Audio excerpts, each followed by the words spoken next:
आज हम पढ़ने जा रहे हैं प्रश्नावली 1.1 इसका क्वेश्चन नंबर 6। इस क्वेश्चन को पढ़ते हैं, यानी व्याख्या कीजिए कि 7 × 11 × 13 + 13 और 7 × 6 × 5 × 4 × 3 × 2 × 1 + 5 भाज्य संख्या क्यों है। यह आपको सिद्ध करना है या व्याख्या करनी है। आपसे ये क्या पूछ रहा है, इसमें भाज्य संख्या क्यों है ना, इसके लिए आपको आवश्यक है अभाज्य संख्या की परिभाषा जानना। ठीक है, तो मैं आपको बता दूं अभाज्य संख्या किसे कहते हैं।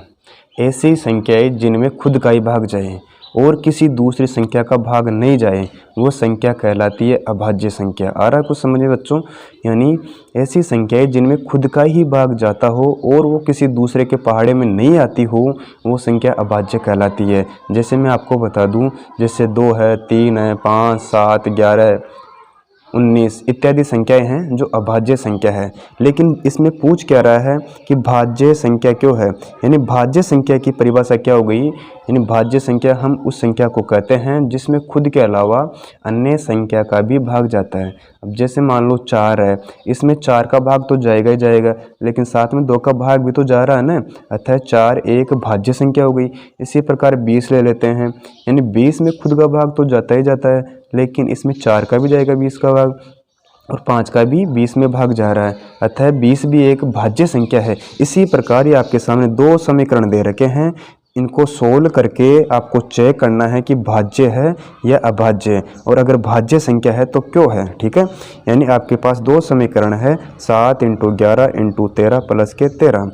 इसमें 2 संख्या कौन सी है, इसमें संख्या है 2, 13 है, हम कॉमन ले लिए 13। ठीक है, इसका भाग इसमें देंगे तो क्या बचेगा, 7 का 7 आ गया, इंटू 11 11 आ गया, इंटू इसका भाग इसमें दिया तो 1, आगे साइन प्लस का, फिर इसका भाग इसमें दिया तो 1 आएगा। इसी प्रकार हम उतारेंगे आगे 13, इसको इससे गुणा करेंगे, कितना हो गया 77, और आगे साइन प्लस का 1 है ना, इनको जोड़ेंगे कितना हो गया 78, 78 इंटू करते हैं 13 तो कितना प्राप्त हो गया हमें 1014।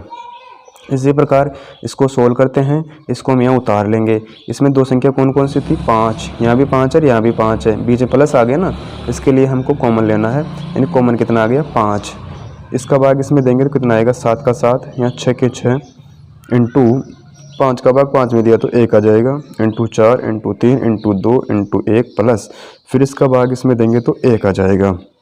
अब इसको गुणा करते हैं, इसको इससे गुणा करेंगे, इसको इससे गुणा, इसको इससे गुणा, इसको इससे गुणा, इसको इससे गुणा, जैसे हम करते हैं 7 × 6 42 इंटू 4 168।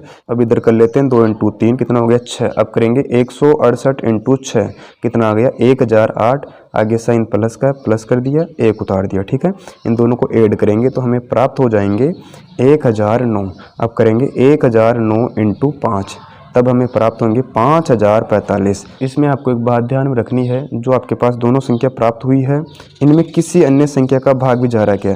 जैसे इसमें 4 है तो 2 का भाग तो अवश्य जाएगा, इसमें भी 5 है तो इसमें भी 5 का भाग अवश्य जाएगा। इसका मतलब क्या हो गया, ये ऐसी संख्या है इनके अलावा और दूसरी संख्याओं का भाग भी इनमें जाता है, अतः ये दोनों भाज्य संख्या है।